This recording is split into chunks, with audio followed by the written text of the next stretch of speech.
Hello and welcome to Second Rate Film School. My name is Andrew Wass, and today I have the absolute honor of interviewing one of the greatest living filmmakers of all time, Mr. Director. So, Mr. Director, thank you for coming on. And to start off with, who do you think is the greatest comedic mind of all time? I think Jackie Gleason, who's a very portly man, but very, very funny. He was filled with the sagacity, and his vision for a movie he was in, he played a totally mute person, a very dumb person. But in playing that, he had to be very smart because you see, the comedian, all comedians, anyone who's filled with a sagacity or an intellectualism, is always imbued with the knowledge of forethought. And I think what's very important is that in that was a brilliance, and he had to keep that up. He could have been very skinny, but he needed to eat in order for the comedy to imbue out of him. We interrupt our regularly scheduled program to bring you this special report from the WB Network. This station is conducting a test of the emergency broadcasting system. This is only a test.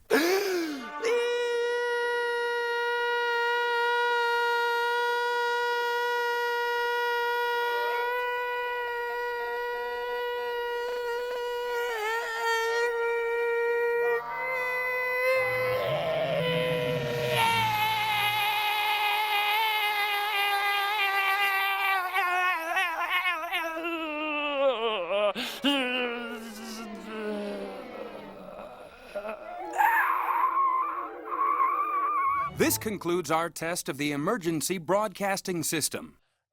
Apologies for that delay. That unfortunately has meant that we will have to continue our conversation with Mr. Director at another time. I'm terribly sorry for that. As a consolation, I guess we'll talk to, I don't know, Emmy winning writer, producer, and voice actor Paul Rugg. Paul, thanks for filling in. Oh, thank you very much. I'm so glad you got rid of that other guy. That was. Well, while you're no Mr. Director, you have worked on a ton of shows that many in my generation would consider absolute classics, like Animaniacs, Pinky and the Brain, Hysteria, Manny the Uncanny, and of course the topic of this video, Freakazoid, which turns 30 this year. Yeah. Now, before we begin, throughout this interview, I'm going to be drawing a lot of comparisons to Freakazoid's sister series, and there's a lot of criteria to what is and what isn't an official sister series, so let's get that out of the way first. So there were shows like Tasmania, which Tom Ruegger did create, but Steven Spielberg was not a producer of, and shows like Toonsylvania, which Steven Spielberg was a producer of, but Tom Ruegger did not create. While these and numerous other shows from the era did share a lot of the same cast and crew, art style, and comedic sensibility in its writing, we'd be quickly getting into the weeds if I had to include all of them while talking about Freakazoid. So for the sake of simplicity, we're only going to be focusing on the shows that Spielberg produced and Tom Ruegger created, or as my helpful little acronym that I've created to keep me from having to say that a million times, the SPTRC shows. Very good. I like that. That's good. Yeah, I just got to get a trademark so I can make a boatload of cash on this. It's going to take off. So for the record, the SPTRC includes Tiny Toons, Animaniacs, Pinky and the Brain, Freakazoid, The Plucky Duck Show, and Pinky and Elmira and the Brain. Those last two won't be referenced again, but I just kind of feel bad no one remembers they existed, so I wanted to bring them up. Well, without further ado, let's begin. Now, Paul, to start with, when you look at your list of credits as both a writer and actor, you only had a couple projects that were very minor and then immediately got onto Animaniacs. That's a pretty big jump for someone at the start of their career, so what led you to that show? It was my first ever job. I mean, my first ever real job. I had some other jobs that were terrible. But yeah, it was my first. Oh yeah. You're gonna work now. I was in a sketch comedy group called the Acme Comedy Players with Adam Carolla and John McCann and a bunch of other people. And Sherry Stoner, who was the story editor producer on Tiny Toons, her husband was our director. So they would come and see the shows sometimes. And I guess as they were developing Animaniacs, they knew they wanted Animaniacs to have a very sketch comedy, sort of Marx Brothers, very rapid fire approach. So they, this is before the show had even started, they sent me a Bible. And a Bible is basically everything. So a series of Bibles, everything you ever want to know about, Yakka Wakko Dot. And it was that thick. It was like 3 inches thick. And they dropped that off and said, and then I went and met with Tom Ruger, and so did John McCann. And they said, well, why don't you do one where the Yakko Wacko Dot meet Beethoven? Do you know who I am? No, but maybe if you hum a few bars. I am Ludwig von Beethoven, world-famous composer and pianist. You're a what? A pianist. Mwah! Good night, everybody. And I think John's was Dracula, and they gave us a week, and it was sort of an audition. And then when I turned it in, they said, "Hey, you want a job?" And I was like, "Let me think about that. Yes, that would be great. I would love a job." So that's basically how it basically started for me in Animaniacs. And most of the writers, except for maybe one, Nick Hollander, most of us were all performers. There was Deanne Oliver. She was director of the Groundlings. Sherry Stoner was a groundling. Peter Hastings was a groundling. John McCann was Acme Comedy Theater. I was Acme Comedy Theater. Randy Rogel, who wrote a lot of our songs, was a song and dance man who did a bunch of plays. So most of us were all performers. That was a very long-winded way of saying that I was a performer. There you go. Totally fine. YouTube actually rewards long-form content, so got to get that watch time up somehow. Perfect. Now, obviously, Animaniacs was a huge hit right out of the gate, as was the earlier Tiny Toons. Yep. But we're here to talk about Freakazoid. The lesser known of the Spielberg collaborations, yes. Paul, let's remember my trademark, SPTRC. Okay, good, fine. That's fine. I would write it down, but I don't have a pen. But that's fine. Stamping on my trademark aside, in all fairness to Freakazoid, it is much more remembered and beloved compared to The Plucky Duck Show or Pinky and Elmira in the Brain. Oh, hey, I did bring them up more than once. That probably won't happen again, though. But yes, of the main series that people remember, this is the one that's more often than not forgotten. Regardless, the road to Freakazoid begins in 1994 when Steven Spielberg approached Bruce Timm to create a comedic superhero series. Bruce Timm was already famous for creating the legendary Batman the Animated Series in 1991. Unfortunately, by early 1995, they were still struggling to find a balance between the more comedic tone that Spielberg wanted and the more somber, serious tone that Bruce Timm wanted. So Timm would ultimately leave the project in favor of developing the Superman the Animated Series, which would premiere the following year in 1996. Bruce Timm would eventually get to do his own version of a darker comedic superhero several years later with the 1998 episode of The New Adventures of Batman, Beware the Creeper. While a great episode, and not as dark as I think most people would expect when they hear that him and Spielberg couldn't agree over the tone, the Creeper is a lot more grounded than Freakazoid, being portrayed as a man who is snapped kind of crazy versus cartoonish crazy. Breaking news! And if you broke it, you have to pay for it. And now the weather. Partly gaga with a 50% chance of schizophrenia.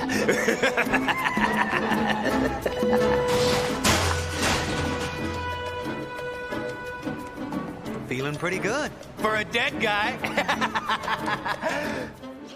Regardless, Bruce Timm was out, and by late January 1995, Tom Ruger was brought in by Spielberg to make the show work.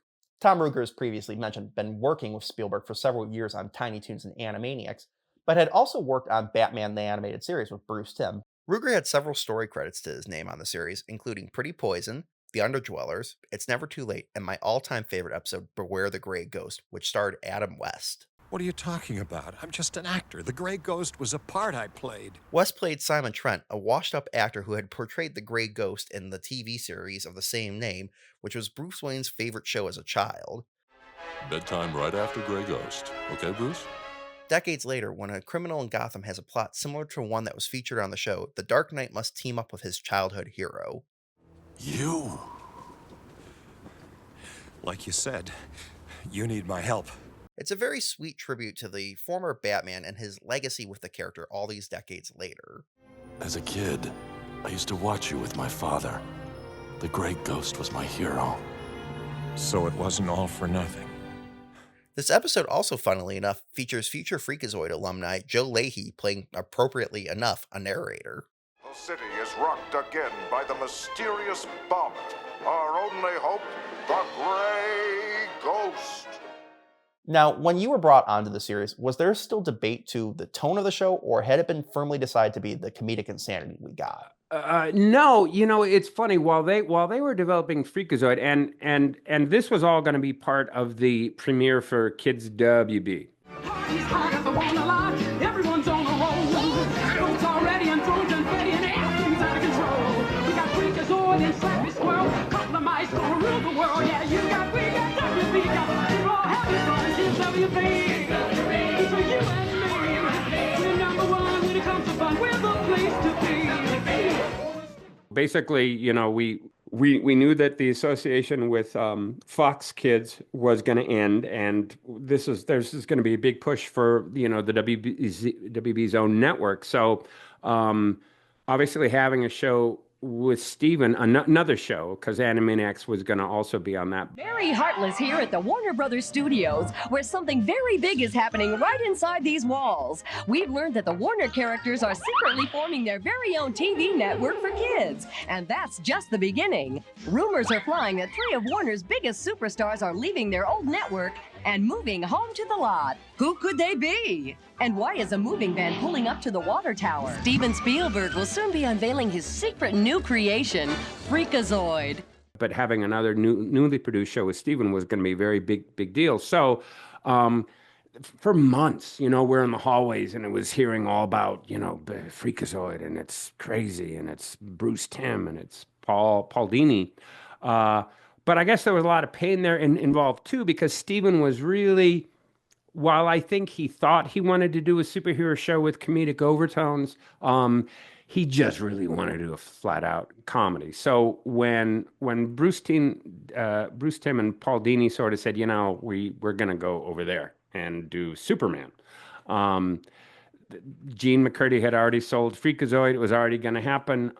And so Tom basically went and came to my office one day and said, I don't know what you're working on, but you're working on a show called Freakazoid now, and is going to be just a crazy comedy. And said the same to John McCann. So it was me, John McCann, and Tom Ruegger basically working on it. And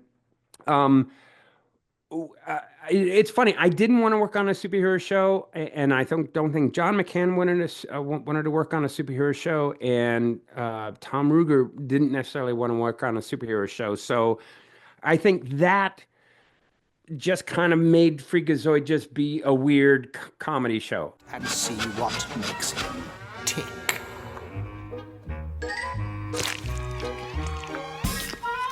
Huh?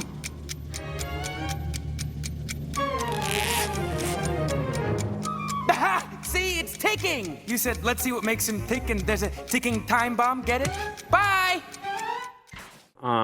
With, he was obviously a superhero, but Tom Ruegger, I remember once he got involved, he went away over the Christmas break and he wrote all this stuff, and it was like Laugh-In with superheroes, and it was just like a 30-second piece, a 2-minute piece, and he came back in after the holidays with this stuff, and it was just like crazy weird, kind of just off the wall stuff, and some of it made it into the show.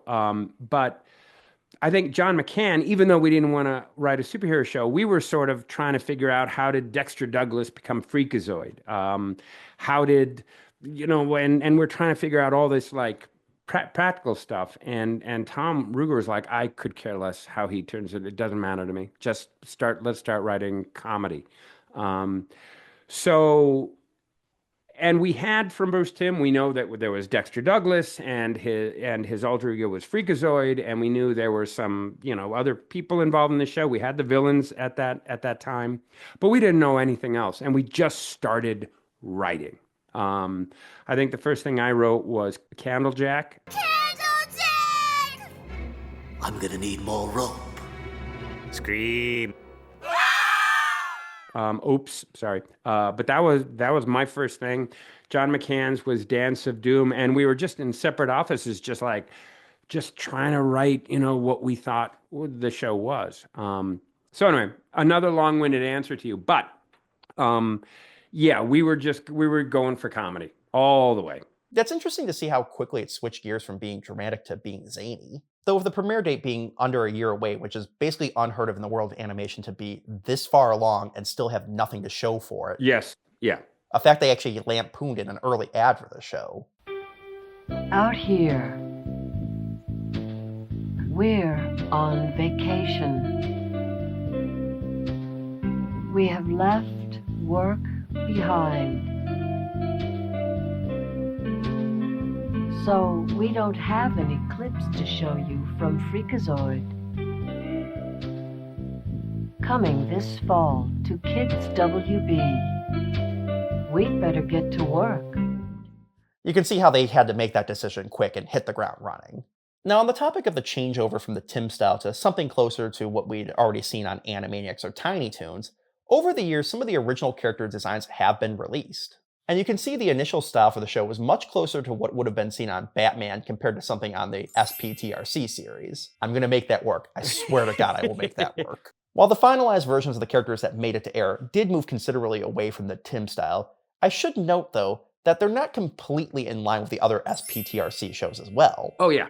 When you look at the character designs side by side, particularly the humans like Dexter, his family, Steph, Cosgrove, and so on, you can see that they're cartoony for sure, but a lot more realistic compared to the humans on Animaniacs like Dr. Scratch and Sniff, Hello Nurse, Ralph the Guard, and Plots. Right, yes. So what was the evolution between the Tim style and the usual SPTRC style to find a middle ground for these designs?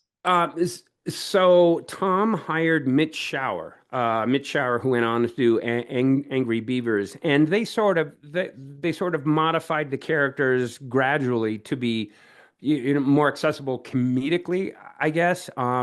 So that was Mitch Shower, but then we also had all of the guys that worked under Tim, Dan Reba, Peter Shue, Jack Hyder.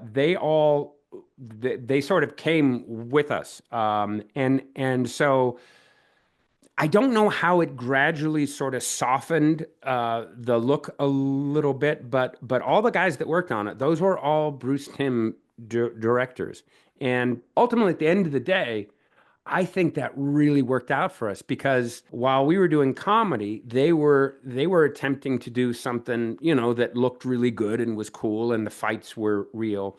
And it was that sort of melding of the two ideas, the real and then the more comedic weirdness. And I think that was kind of a little secret sauce there, that it was these two separate groups coming together, which is, I think, what makes it kind of cool and special. That actually probably ended up being a really pivotal decision in making Freakazoid the show that it was. Mm-hmm. Most of the humor in the other characters comes from their largely realistic reactions compared to Freakazoid.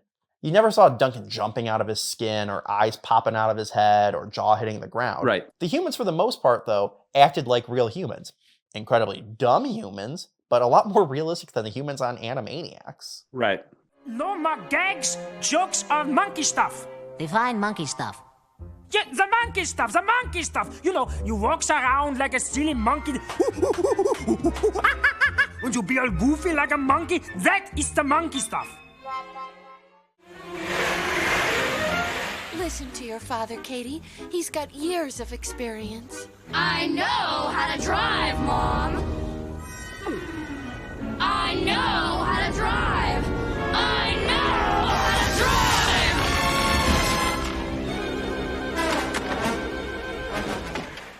While restraint isn't a word I'd normally associate with the series, you guys really did show it in this regard, much to the benefit of the series overall. Right, yeah, and it was really fun to have, like Dan Reba especially, well, all of them, but to really try to dig in and find the serious. And we're writing ridiculous dialogue, so yeah, I love that sort of counterpoint. Now, a really unique aspect about Freakazoid that I love is his heavy use of 1950s iconography and pop culture. Mm-hmm. From Joe Leahy's delivery to on-screen design as the narrator. Only one hero can track down Cave Guard. Only one hero has the heart to fight this fiend. That hero is on another network. to the design of Dexter's parents and Cosgrove looking like they came out of Leave It to Beaver and Dragnet, framing devices like the Dance of Doom being introduced like a pulp 50s movie. Little did they know that a hulking horror would soon transform their peaceful prom into a hop from Hades. A prom of panic. A dance of doom. The episode titles and their title cards, and many of the still frames looking like they came right out of EC Comics, and of course, all the live-action B-roll clips that we'd see throughout the show.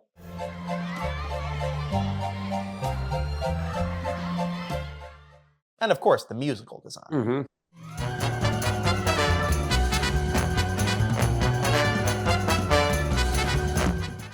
Now, while all the SPTRC shows, and especially Animaniacs, did use a lot of older pop culture references, it was generally from across a wide spectrum.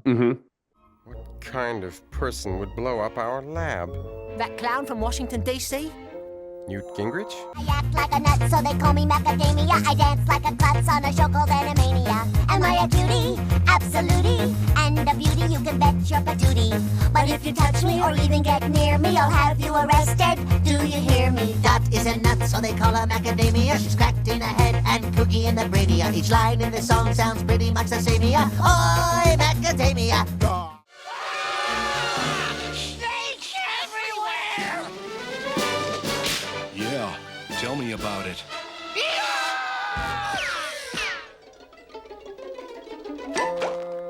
Oh, this time I got it for sure. Oh, no. First that blonde and now this. Oh, jeez, Alfred. Why don't you just tell the world we're down here? Huh. See if I stand in line for your sequel. I'm your biggest fan. What do you say to that? I'd say puberty was inordinately kind to you. Go on. You see, if you were a good feather, you had it all. You were a somebody in a neighborhood full of nobodies, like Bobby and Pesto. Those guys were my heroes. Hey, cool, I'm walking here. You're walking with me? Is that what you're doing? Are you walking with me? Brainy and Pinklet decided to visit their good friend Christopher to see if he could help. Hello, Christopher. Hello, Pinklet. Brainy, let me confess something. Well, actually, we have to get some honey from it. Sometimes when I'm riding my bike around dusk, and I see the two rotating reflectors of another bike coming towards me, I have this sudden impulse to swerve into this oncoming bike. I'm so glad you're here. There's nothing like new friendly friends to make me feel all warm and yum doodle dum inside. The widespread use of pop culture references was such a well-known element of Animaniacs that Cartoon Network actually used that to promote the show's reruns a few years later. Real reason. Cartoon Network hats are $18. Didn't I see this in a David Copperfield special? Howdy, flies. Howdy. Does Batman know you're wearing his cape? Why don't you just go and bother Rush Limbaugh? Did they make me look like Sheena Easton? Not as disgusting as Willard Scott in a leotard. We're Beatrice. The $24 Cartoon Network hat. Look, it's Merv Griffin. It sure ain't the cotton. Animaniacs, Sunday at 5 on Cartoon Network. Meanwhile, in Freakazoid, you really see them zeroing on 1950s to early 1960s pop culture, referencing things like Ed Wood, Pull the string! Rat Patrol, F Troop. The Freakazoid is a secret place inside Dexter Douglas's mind where I spend my quiet time, reflecting on life and watching reruns of Rat Patrol. Because I wanted to do one of those funny things like, and you ever watch F Troop where Agarn says, "There's no way I'm wearing a dress, absolutely not, no dress," and Forrest Tucker's like, "Yeah, you're wearing that dress, you're gonna wear that dress," and then they wipe, and Agarn's wearing a dress. You! Local brothers! Look who's here for you! Oh, I love that bit. Hello Dolly, to name just a few. Bonjour, Lovey, oui, bonjour. Lovey, we're so pleased that you've come back. We have to scream, ah! We see your veins, Lovey, and your brains. Lovey, undulating, calculating, formulating. So was this a conscious decision to focus so specifically on a certain time period, or was it more organic to start with? You know what? I don't. It's weird, and believe it or not, but it wasn't necessarily a conscious decision. We were all fans of sort of the 50s sci-fi look and style. And now this might have happened without my knowledge. You know, Tom Ruger might have taken Mitch Shower aside and the director and say, look, I really wanted to look like this. But I believe it was a little bit more organic than that. It just sort of, I think we all just sort of settled on that sort of style and that sort of look. The 50s, especially with the parents and the way the house looked, Richard Stone's music was, you know, sometimes when the camera would go into the house, it was a little bit more Leave It to Beaver-y. But I can't say that there was a conversation about all that. I just think, and this happens in shows sometimes, everybody just sort of quietly agrees on a certain style. Now, Tom Ruger may say, no, we spent hours or days, which could very well be the case. I don't remember that, though. I just remember it being like, oh, this is how we're going to do it. That's interesting. Now, on the topic of music, when you're listening to Richard Stone's score for the more action and dramatic moments, I feel like they're in the vein of the Henry Mancini score for Peter Gunn.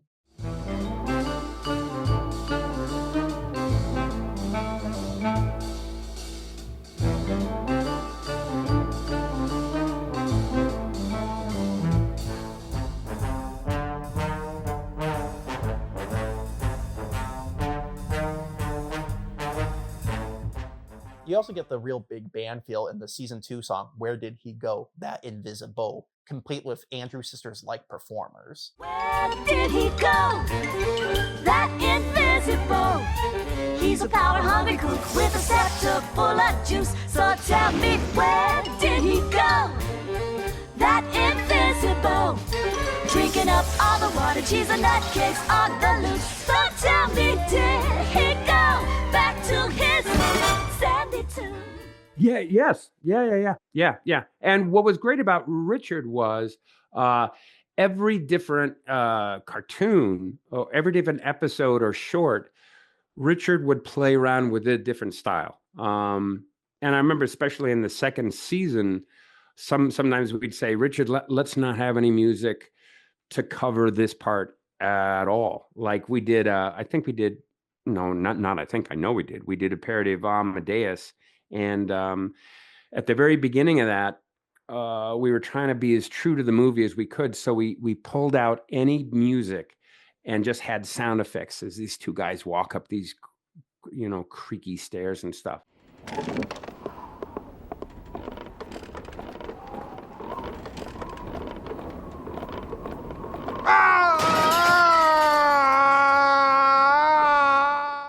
So we were all, which was different for us, because normally, Warner Brothers, we hit every eye blink, we hit every, with a xylophone and it's ding, ding. So yeah, we played around a little bit on Freakazoid. Now, before we move off the topic of Richard Stone and his creativity with his music, during Freakacon 2018, which I have to say is my all-time favorite convention. Yes, I really hope we're going to get more of those this year. Oh, there will be. I promise. One of the highlights was we got to hear a never-before-released demo Richard did for the theme song. Yes. The demo was far different than the version we'd finally end up with, feeling a mix between the 1960s Batman theme and Beach Blanket Bingo scores.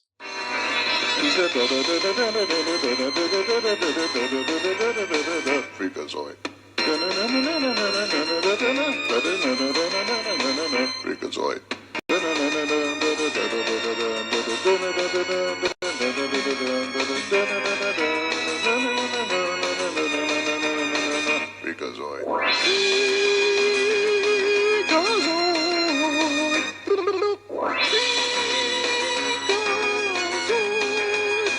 You're a little gay.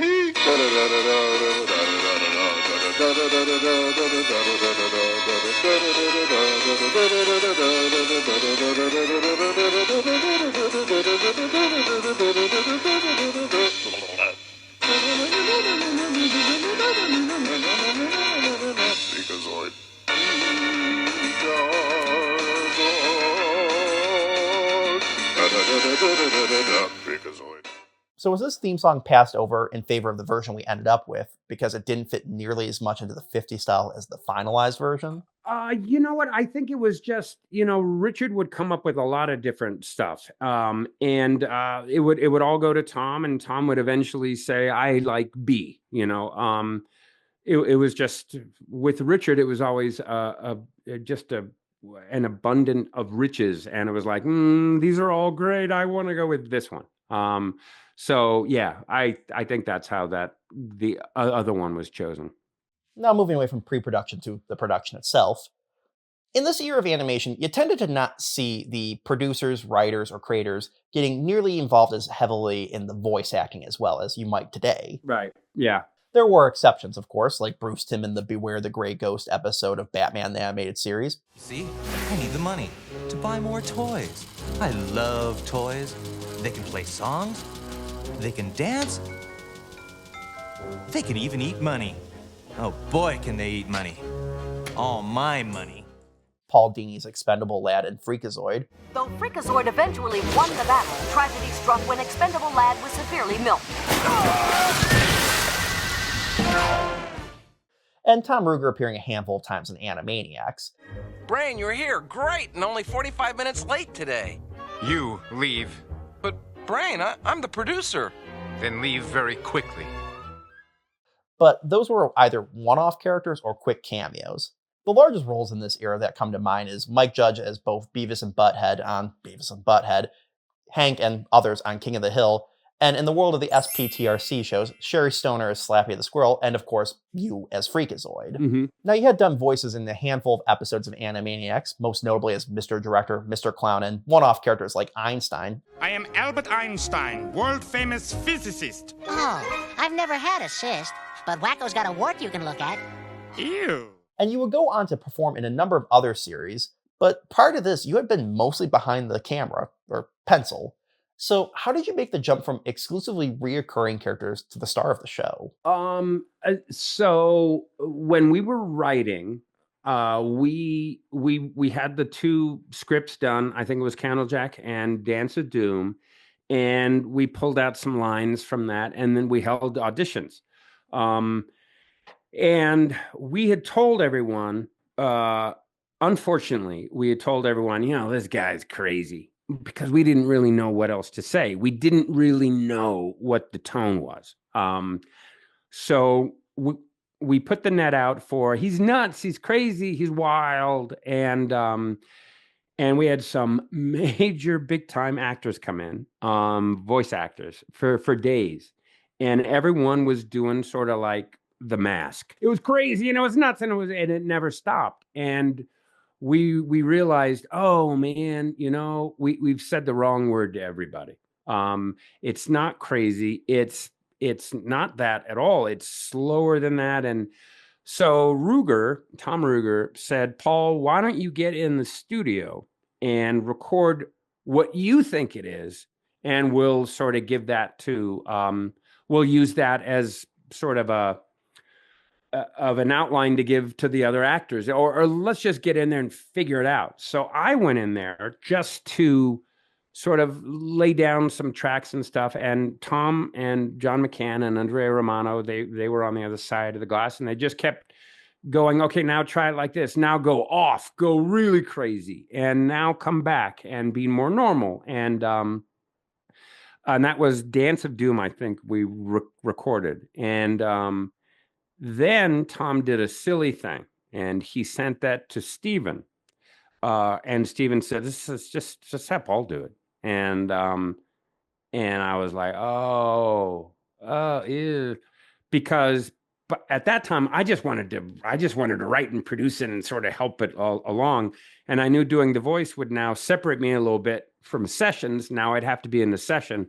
So that's how all that happened. And yeah, it's not something that I was like, hey, I'll do it. It was definitely more reluctant.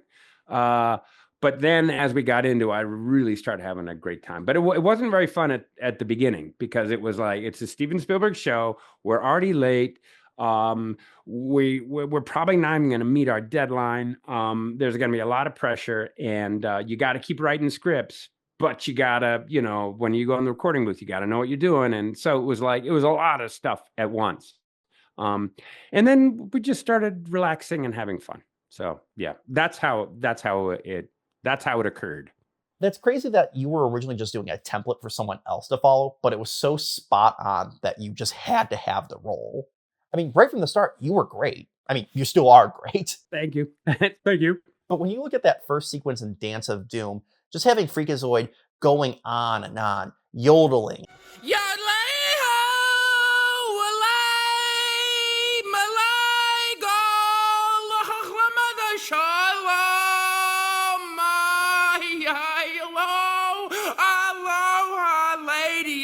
Dress.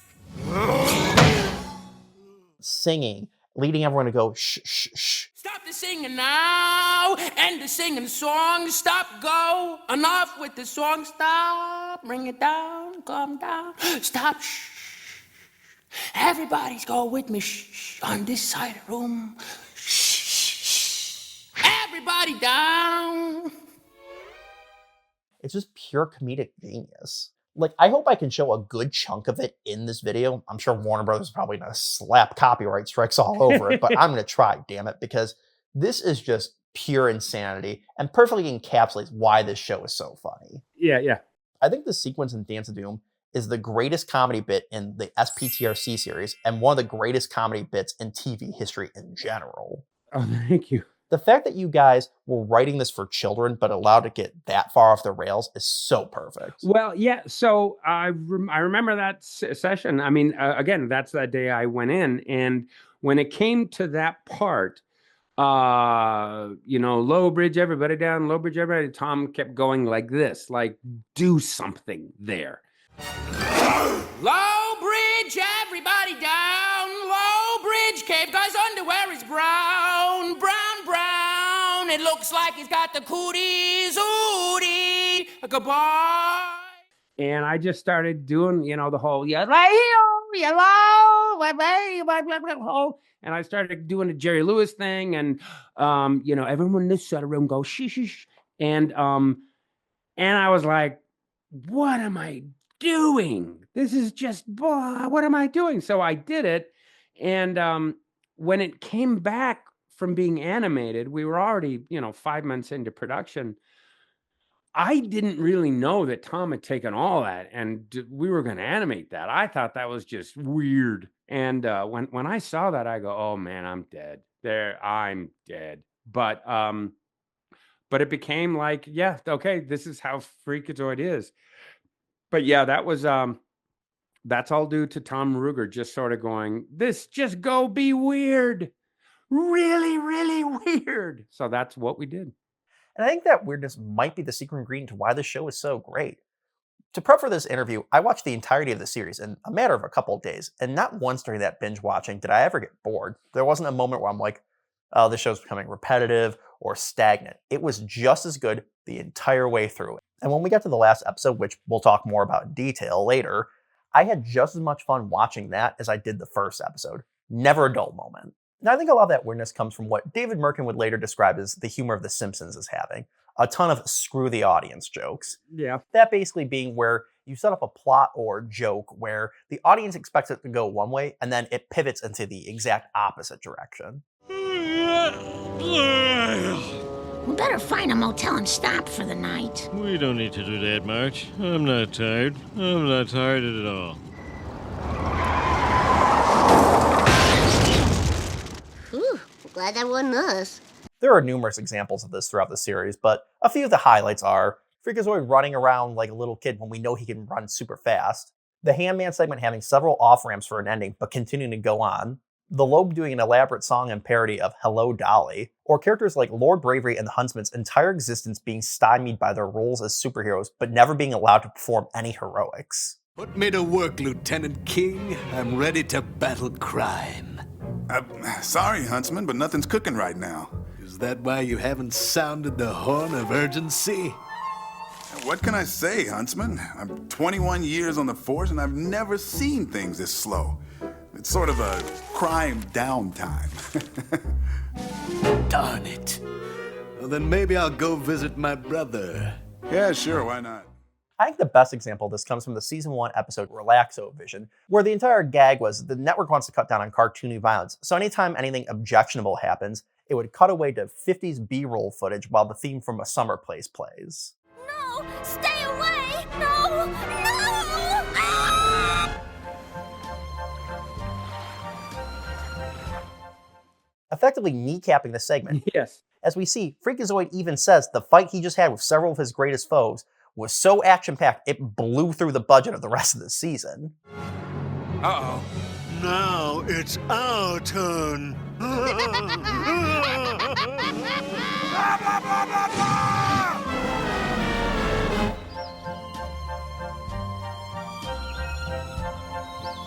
I probably blew the animation budget for the whole season on that one fight. Now, before we continue, I have to ask, the show as a whole, and not just this episode, would often use 1950s stock footage to punctuate a lot of its gags. And around the time Freakazoid was on air, HBO was airing its own comedy series, Dream On.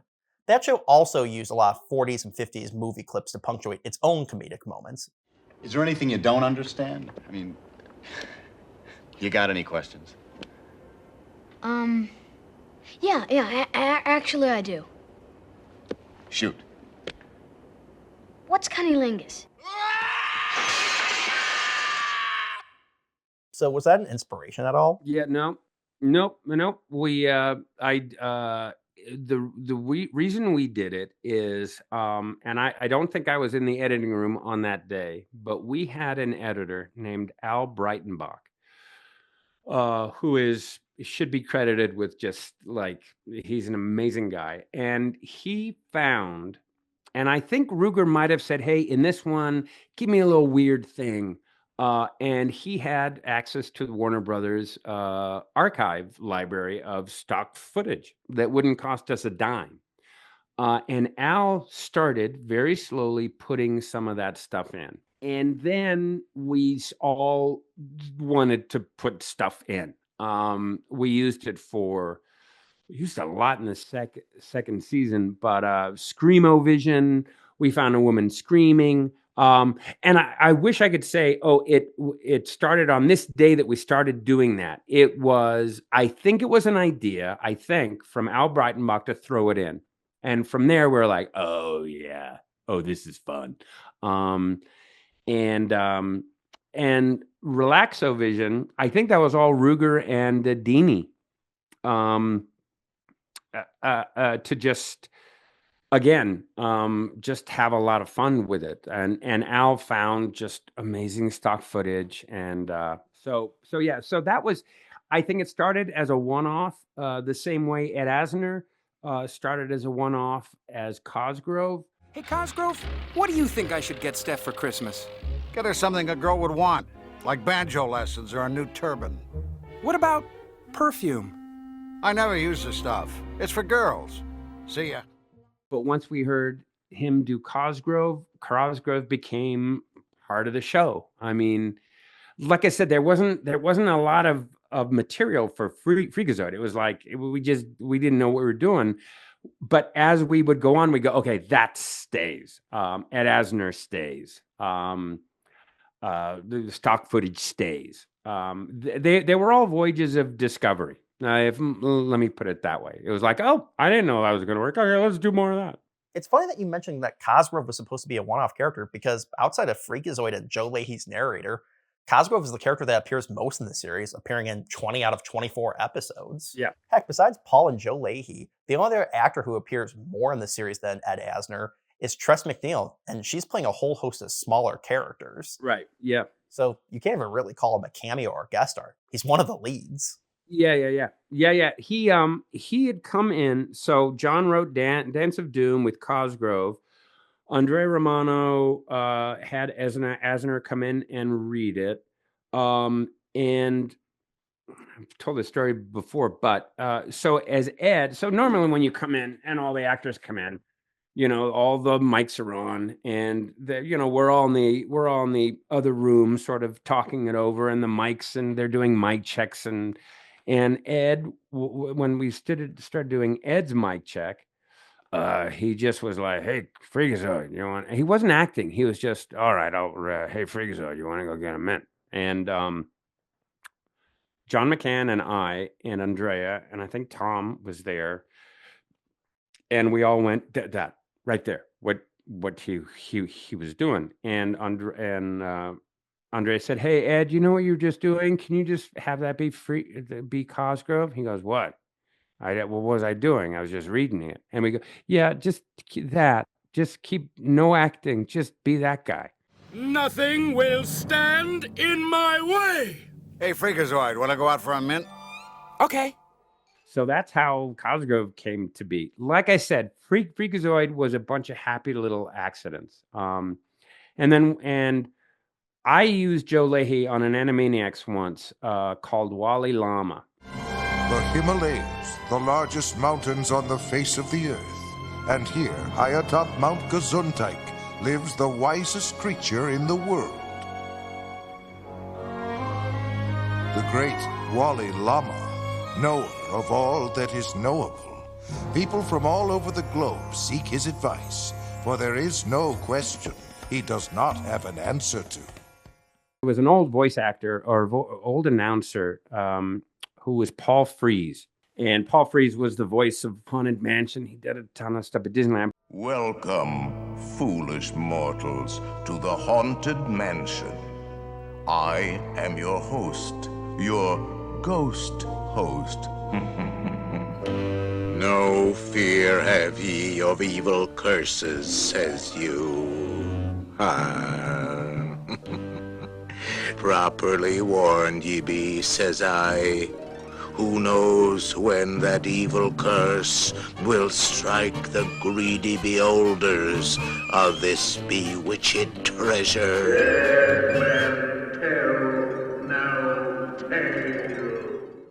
But as I was writing it, I heard Paul Frees doing a narration. And so I asked Andrea Romano, find me someone that can do Paul Frees. And that's how Joe Leahy was brought in for that one little thing that we did in Animaniacs. And then when it was time for Freakazoid to have an announcer, which we didn't think we were always going to have an announcer. But again, John McCann wrote in Dance of Doom, terror in the night,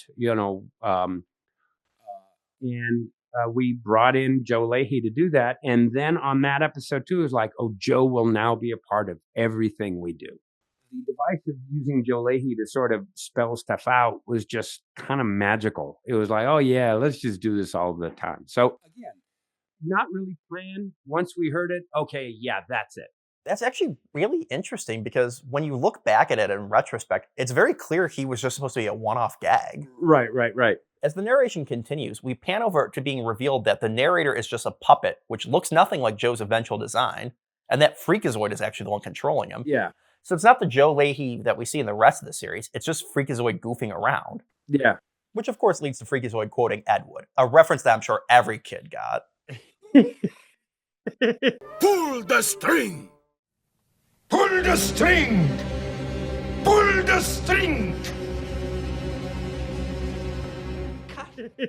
Pull the string. Yeah, well, we had just seen that like a week before, because we used to be at the Sherman Oaks Galleria, and well, I know there's still a movie theater now, but back then it was a mall. The movie theater was attached, and during our lunch break or lunch hour or lunch 2 hours, we all went and saw Ed Wood in it, and it really left a huge impression on us. And we just started doing pull the string all over the place, which makes no sense. But we put it in our show because we didn't care. Yeah, I said it.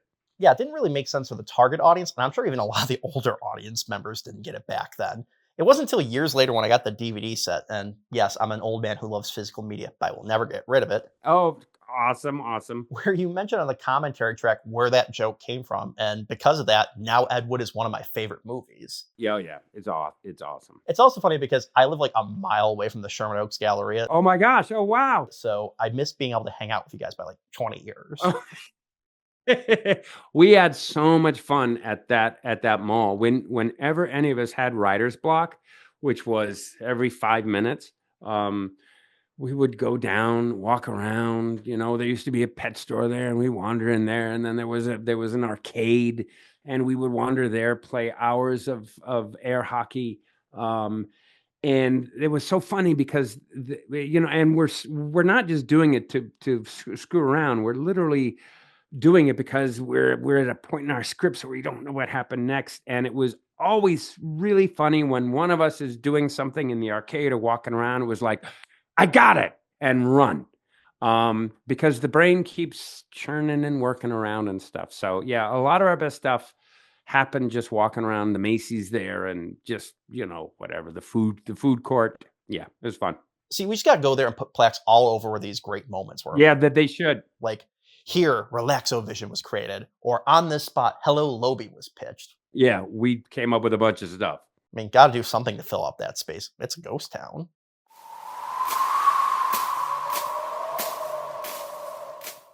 Yeah, yes, it is. Yes. Now, pivoting back to the voice acting on the show, this series had an all-star cast. Mm-hmm. While the SPTRC shows had a real murderer's row of voice actors and whole slate of great guest stars, when you look at Freakazoid, pound for pound, I think they had the biggest heavy hitters returning most often. As previously mentioned, Ed Asner appeared in 20 out of the 24 episodes, but besides him, we also had David Warner as the Lobe appearing in 9, Craig Ferguson in 7, Jonathan Harris in 6, and Ricardo Montalban in 5, with other heavy hitter guest stars appearing in one-off episodes like Tim Curry, yep. And also other great guest stars like Stan Freberg, Kenneth Mars, Ben Stein, Norm Abrams, Rosemary, and of course, Jack Valenti. Yep. And again, yes, the other SPTRC shows did have really great guest stars, but other than Bernadette Peters appearing 16 times as Rita on Animaniacs, and Roddy McDowell appearing 6 times on Pinky and the Brain, none of them had nearly as high of a return on their large guest stars as Freakazoid did. When you consider the fact that these other shows ran considerably longer than Freakazoid, and in the case of Animaniacs also had the variety show format, which would lend itself to having more guest stars, right? It's really impressive that you guys were able to dominate this field. So, was there a reason behind the large disparity when it came to the other SPTRC shows to you guys and having so many more giant guest stars and them appearing a lot more often? So we had a great time. I remember David Warner, Shakespearean actor, Ra's al Ghul on Batman. He was sentenced to 50 years of hard labor. Of course, no one expected him to live out that sentence. No one but me. The Lazarus Pit. When he was a young man, though even its powers cannot restore him now. Andrea Romano, who is, I just think the world of her. When we were thinking of the Lobe, it was like, well, I think David Warner should do this, and because it's that same sort of energy. But David Warner then, brought this comedy to it, and you don't think David Warner comedy, but he really liked doing this crazy stuff. With this atomic demolecularizer, I can turn anyone into a clown zombie, trained to do my bidding. Why? The perfect plan. Everyone loves a clown. There's a knock on the door. It's a clown. You let it in. The next thing you know, they've taken over for me. Well, if you don't mind me saying so, That is the stupidest plan I've ever heard of. No, it's not. It's a good plan. Baloney! People don't like clowns. What were you thinking? That's just dumb. Nuh-uh. Uh-huh. Dumb. You're right. I'm sorry. I don't know what's wrong with me. I think I'm overtired. It's the best I could do. Turn off the cloud. And I think that most of our guest stars just really enjoyed the experience because we all, I think the recording sessions were always at 2 and we had booked out till 6 and we always had pizza at 1 from Baroni's. And you came from the distant planet? Hey, Baroni's.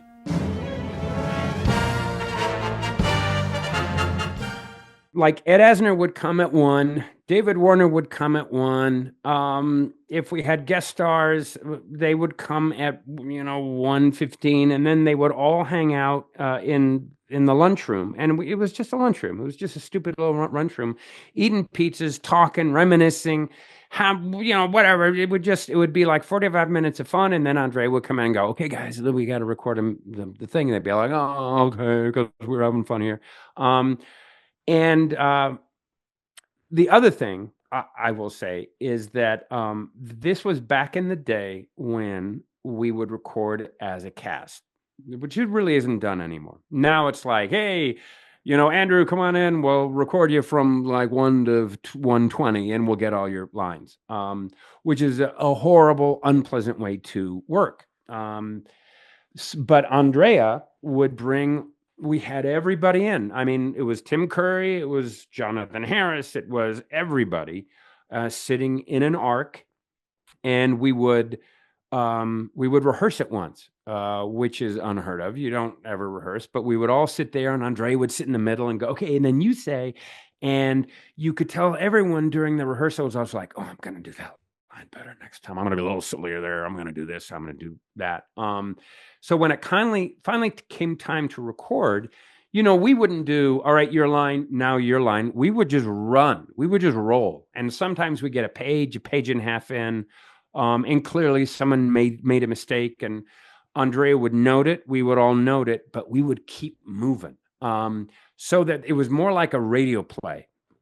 And then we would record it once, and then Andrea would say, okay, everyone go back into the room and have some pizza. And they would all go back and have pizza, and we would talk it over. Hey, I think line 4 maybe a little bit more like this. Line 8 a little bit more like this. And then we bring everybody back in and say, okay, we're gonna just do some pickups here.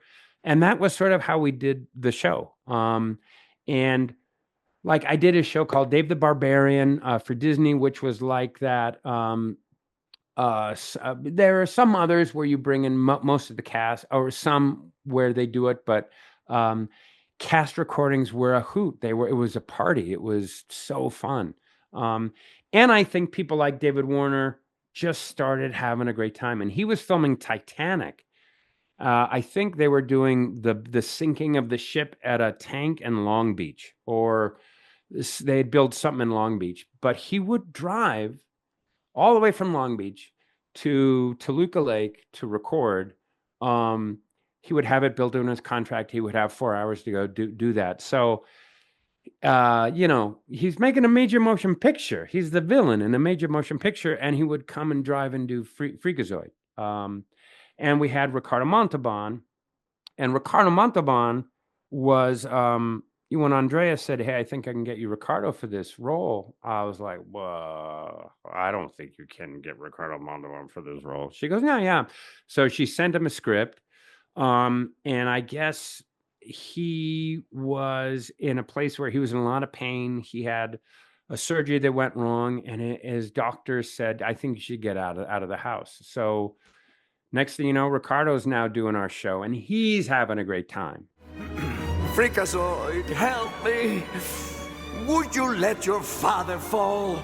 My father? You're my father? Yes, I am your father. Well, who's my mother? Faye Dunaway. No, she's not. Kay Ballard?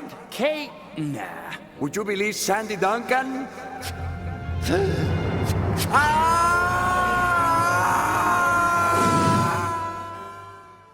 Another incredibly long-winded answer to you, Andrew, but I think we tried to make everybody just have a great time. Tim Curry came in, and we're like, Tim, whatever. He goes, oh, really? Well, I thank you very much. They called me mad, insane Wendell.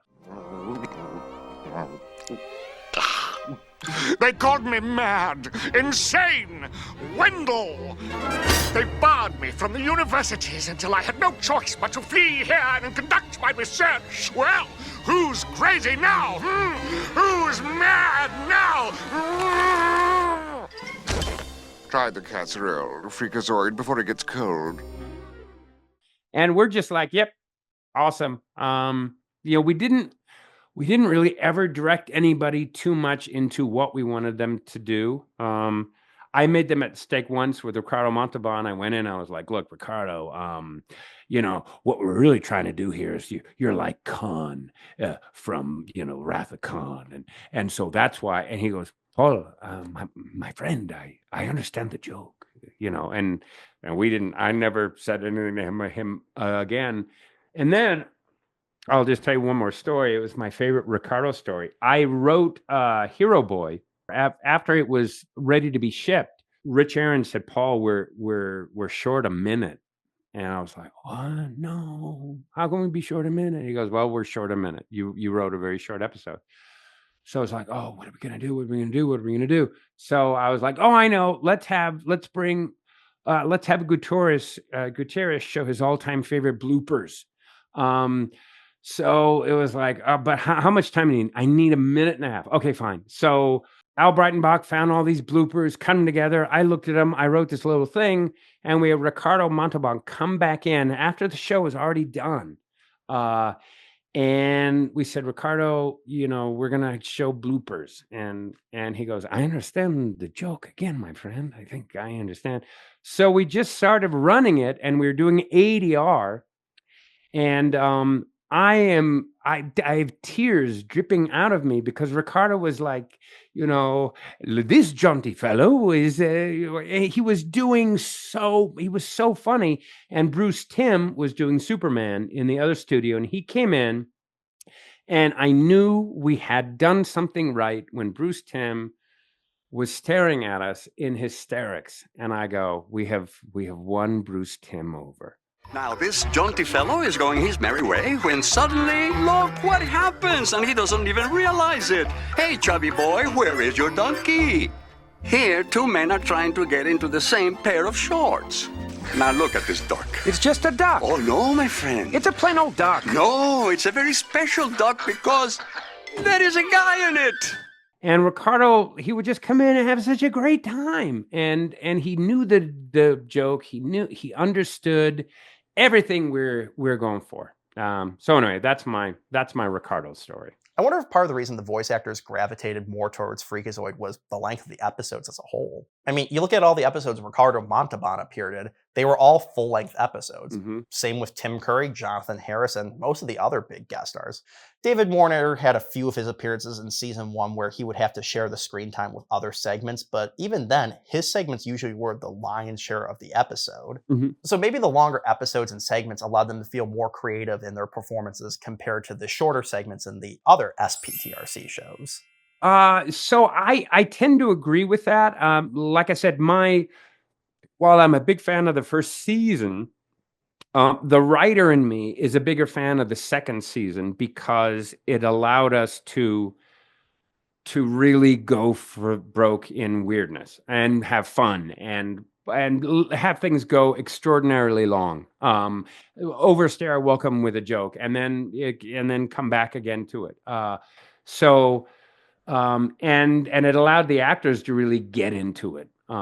So yeah, you might be right. Although some of the shorter ones, we had fun with them. We had fun with them all, but I think the longer ones allowed people to really stretch their wings, as they say. Now, while you basically had every celebrity on the planet in this show at one point or the other, was there ever one guest star you tried to get but couldn't? I believe when we discovered that Roddy McStew was Scottish, it would have been Mike Myers, and he was, really known for doing a dead-on Scottish accent. We're in here, son! Hey, Charlie. Hey, William, how's it going? All right, give your mother a kiss or I'll kick your teeth in. Hi. Hey! Did you happen to see the most beautiful... May! Shut it! If you did... How you doing, Dad? I'm doing fine. Come on, Charlie. But he didn't want to do the show. Surprisingly, I don't know why. So Andrea found Craig Ferguson. She said, I got this great Scottish guy. He's just off the plane from Aberdeen, and he's amazing. So he became our Roddy McStew, and now he's gone on to being a very famous guy. We started all that. Thank you. Okay, so as you can tell, this is a really long episode, and we still have a lot to cover. So surprise, two-parter. So join me next time as we continue our conversation with Paul. I've been Andrew Wass for Second Rate Film School, and remember, shop at Anubis Markets. Enjoy the second act with a snack from Anubis Markets, a division of Osiris Foods.